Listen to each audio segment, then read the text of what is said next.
Hello everybody and welcome to my channel. My name's Tina and I'm bobbing along nicely.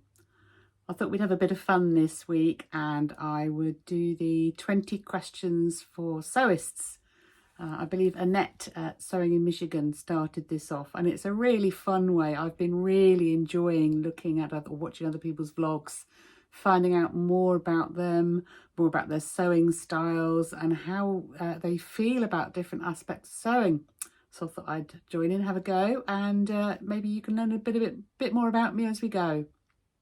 So we'll start with number 1. How do you feel about using a new pattern?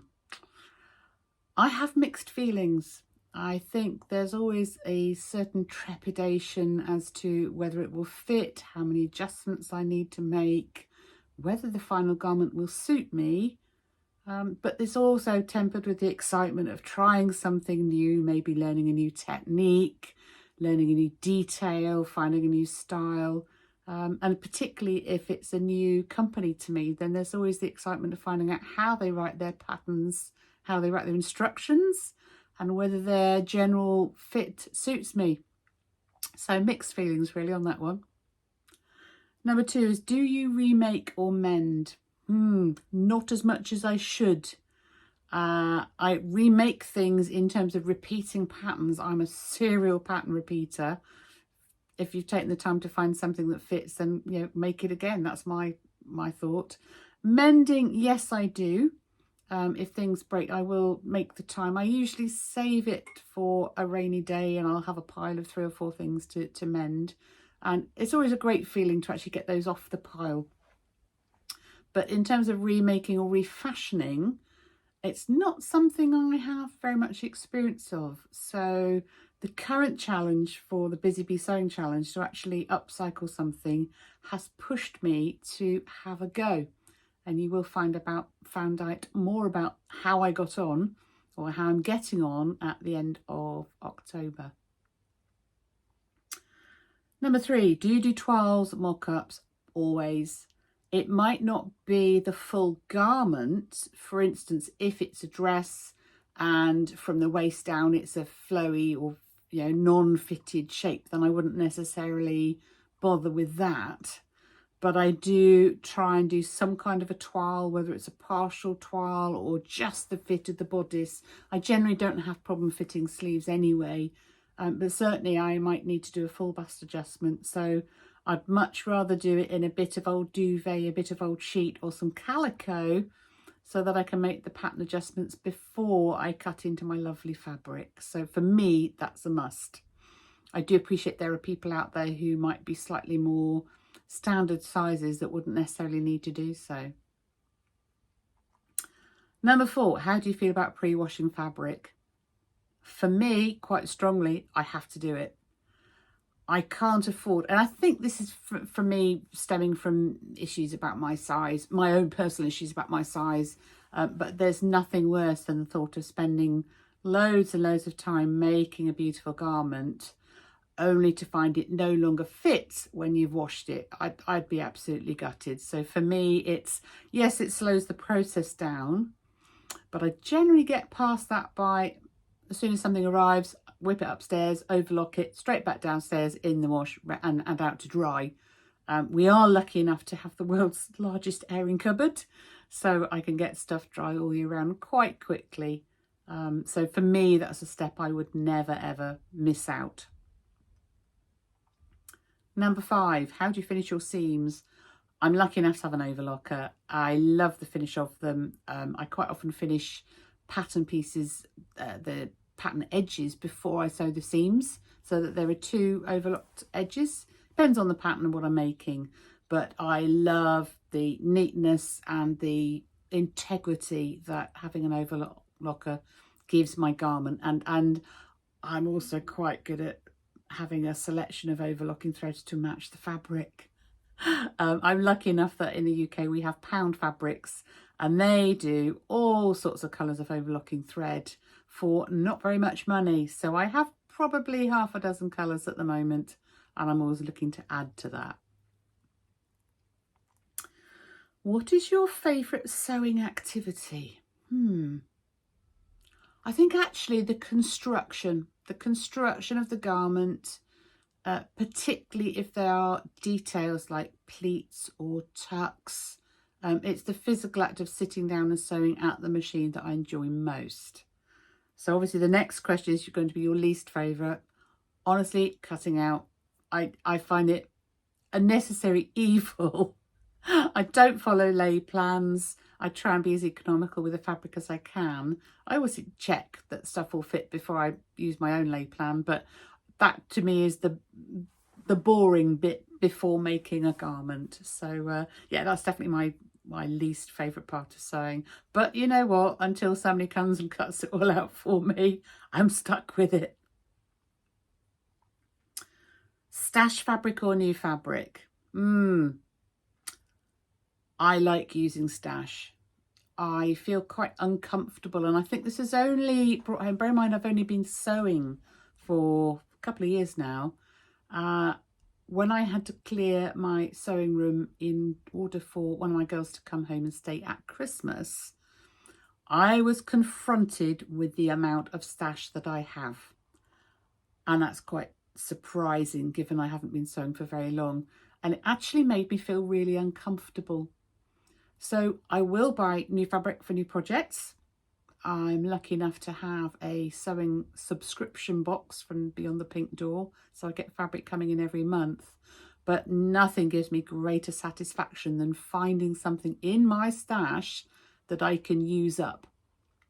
And as time goes on, I'm really hoping to reduce the size of my fabric stash. It makes me uncomfortable. At the moment, it's autumn here in the UK, and obviously I've got quite a lot of summer fabrics in my stash. So they have been tucked away. There's a wardrobe just over there with a shelf full of fabric that there's no point in using, because if I make stuff now, I can't wear it for another 6 months. So I will be buying fabric in the near future. I'm going to a show and I will be increasing my stash, but longer term, I'm really hoping to reduce it. I've seen some amazing pictures on Instagram recently of people organising their stash, and they have so much. It's a bit like owning a shop. And I think on one hand, that would be quite fun if it's all organised and you can see it, but not for me. I think I'd rather keep a handle on what I have. Are pockets a must? Yes, but. Yeah, but. I love pockets. And if I'm feeling slightly anxious or uncomfortable in a social situation, pockets are a great place to put my fidgety hands. Having said that, there are a few dresses that I've made that don't have them. The most recent one is the Drafters Grid dress that I made, and I didn't put pockets in purely because I've never made the dress before, and I wanted to be absolutely certain that those patchwork pieces lined up. So I left the pockets out just to make my life a little bit easier. I might go and retrospectively fit them, I'm not sure yet, but for me, pockets, great, I love them.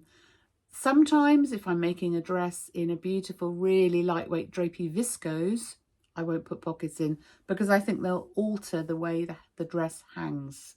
So it depends very much on the garment, depends on the fabric, but if there's a way of getting pockets in, then I will generally put them in. Number 10, knits or wovens. I like both. I love the speed of sewing with a woven fabric. I've got an overlocker, so it can be quite quick. I like the fact that they can be squishy and comfy and stretchy, particularly at this time of year. I'm looking at making sweatshirts at the moment, and I love the comfort that they offer. And yeah, frankly, if you're not frightened of sewing with stretch fabric, then it opens up a whole world of possibilities. I do use Maraflex thread, Maraflex even, which is a game changer because it means you don't have to sew that zigzag stitch on your machine.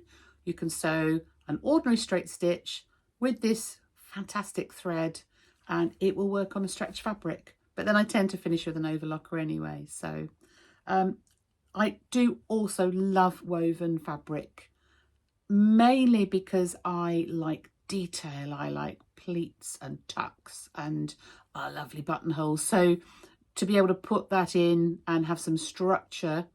This, I think, would be a good example, except it doesn't show very well.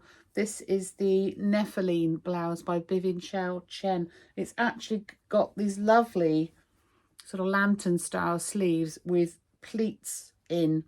Although I chose a pattern fabric and they're really lost, so that was my bad. But I do like a detail, and that's something I feel I can add more of in a woven fabric. Wow, halfway already. I do talk quickly. Okay, number 11, favourite fasteners or no fasteners? I'm going to be controversial here. I like a buttonhole. I like when my machine makes them nicely. I think buttons add a fantastic detail. I'll be honest, half the time I don't even use buttonholes to get clothes on and off. I'll just undo the top one, slip it over my head. But I do like the detail that buttons add. I also quite like, having mastered an invisible zip, I do like an invisible zip in a dress and the way it looks. I do have shoulder issues, so I do struggle to reach zips. So I think if I had to choose, definitely fastenings over no fastenings, although there's nothing like just slipping something on. And I think buttons over zips. Number 12, sewing for self or others. I don't really have many people to sew for. My adult children are 26 and 27 and probably wouldn't wear the kind of things I'd want to make for them, apart from the obligatory Christmas pyjamas, which I have to make and they love wearing, and I love seeing them in them. I do have a husband who is very appreciative of nice clothes. So I've made him a few shirts and joggers and t-shirts so far. He gets a pair of Christmas pyjamas as well. And we have talked about the possibility of my making him a few more tailored garments, which I'm quite looking forward to. I like the idea of making him a really, really smart pair of trousers. So, but mainly for me. Yeah, until we have little people maybe. I have been asked to sew for my daughter's dog. I struggle a bit with that, although he may get a bandana again at Christmas. Number 13, YouTube or Instagram? Now, as a very new YouTuber, obviously I've got to have a slight bias towards Instagram because I've been there for the past 2 years documenting my sewing journey. I have been connected with so many lovely other sewists, some of whom I now know in real life, some of whom I've met at events, some of whom I've just chatted to online and haven't got around to meeting. But I do like YouTube. This is very, very new for me still. I'm only a few weeks in, but it has opened up a whole other world of sewists and being able to find out about my stuff in more detail. So I can watch, vloggers who talk about their sewing plans, who go into pattern reviews. So actually, hard one. I think probably 50-50 on that one. I'm not going to commit either way. Sorry. Also, this is on YouTube. So, without YouTube, I wouldn't be here wittering away to you. Number 14, dresses or separates. I think you might have gathered, if you do follow me on Instagram, that I am a dress lover. Now, there are several reasons for that. One of which is the fact that I haven't really yet mastered trouser fitting, so I tend never to wear them, although my recent culottes have changed that. Dresses are easy. You make a dress, you wear a dress, your outfit for the day is sorted. And coming from a position of not having many clothes, being very, very plus sized at one point where the options open to me were really limited, I'm not actually very good at styling, and I'm still learning what goes with what, how to style myself, what suits me, what doesn't suit me. Part of the joy of my sewing journey is actually discovering all of this. Again, this would be an example. I love this blouse, but it's not the best shape on me because it literally goes out like a trapeze, and it kind of gives off 1970s maternity vibes on my shape. It's a beautiful blouse and it hangs beautifully on other people, but it's not something I've made a second time. So, but that's part of the fun of it. You make something, I will still wear it. I love the fabric. But it's very much a journey. And I did start doing a kind of wardrobe analysis not that long ago. And the conclusion that I came up with is I do need to explore the possibility of separates.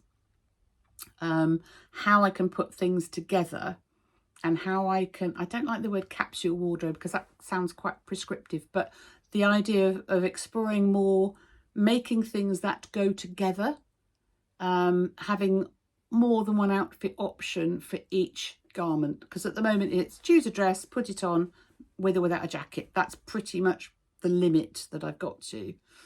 Now I am going traveling next year where I'll be seriously limited on luggage, and so thinking about separates, things that work together and with each other, is something that I'm hoping to expand my knowledge and skills. So, but at the moment, dresses.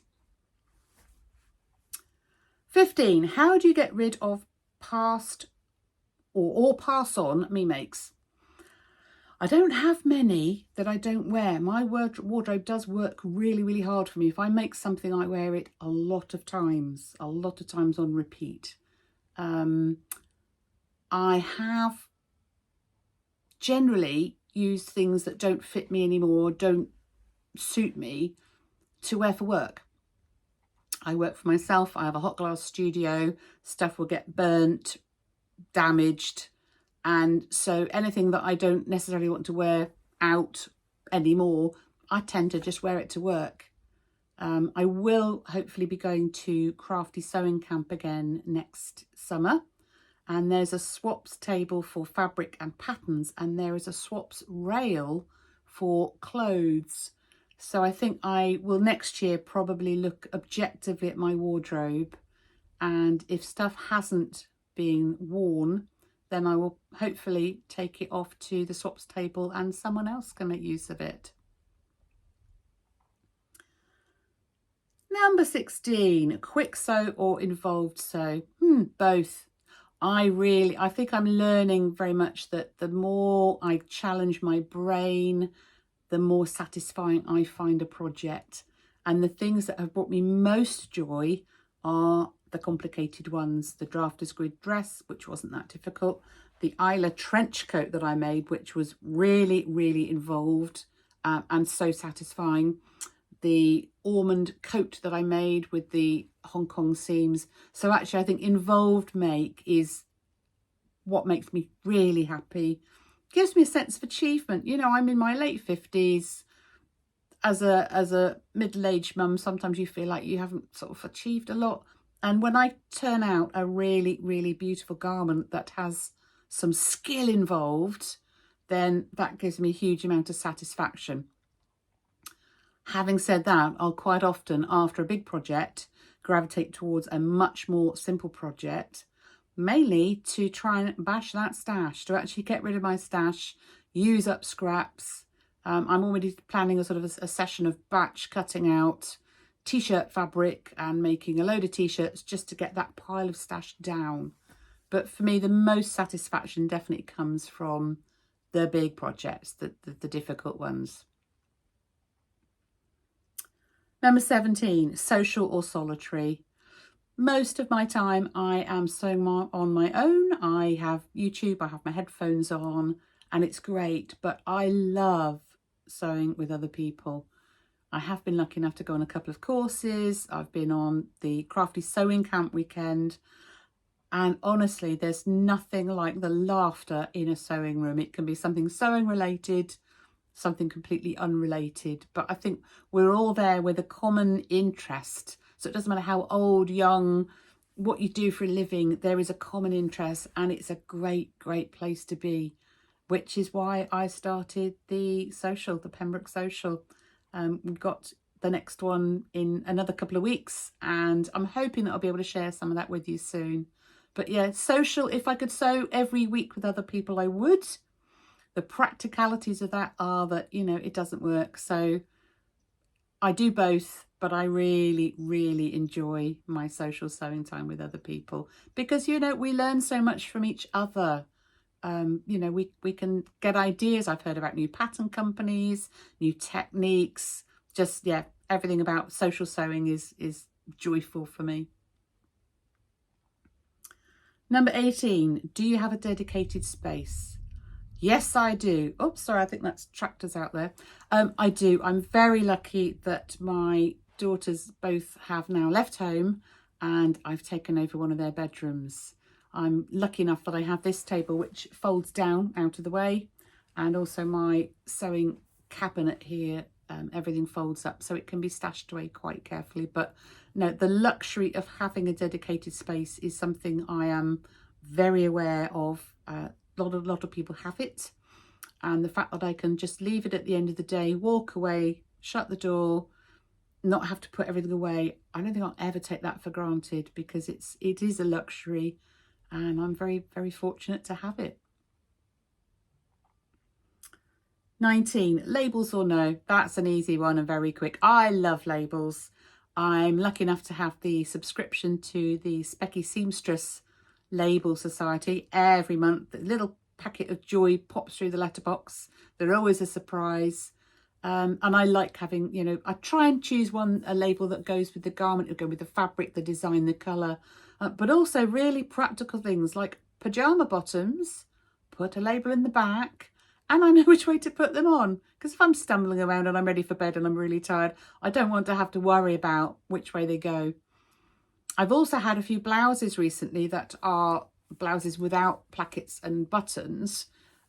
So other than sort of looking without my glasses on to see where the dart is, if there's a label in the back, it's just easier. So yeah, definitely labels. And I think they add a finishing touch. It can be sometimes quirky or funny, depending on how the label is and what I've used.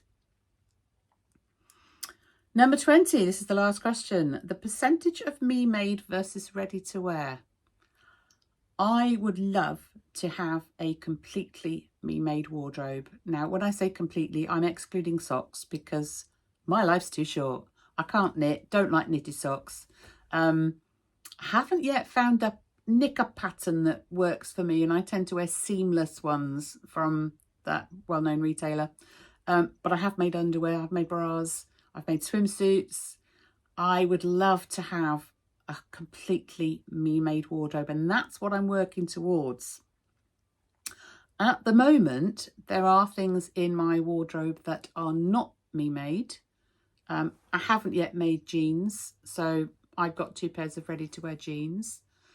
There are other things, but if I'm objectively looking at my wardrobe, I tend not to wear them. So I'm thinking maybe I need to be getting rid of those on Vinted, because I do try and wear me-mades wherever possible, even to work. I've got a manky old pair of dungarees I made 2 years ago that I wear to work. So yeah, there are lots of ready-to-wear items in my wardrobe, or in a pile waiting to be photographed to be sold on Vinted or go to the charity shop.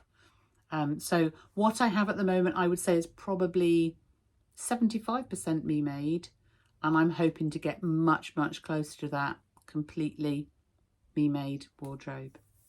So that's it. I hope that's given you a bit more of an insight into me and how I feel about all aspects of my sewing. It's quite interesting as an exercise for me to be objective about what I like about sewing, why I like it. I hope you've enjoyed it. I'd love to see comments about any other people that have done this that you recommend I go and watch. But for now, thank you for watching as ever, and I'll catch you all next time. Bye bye.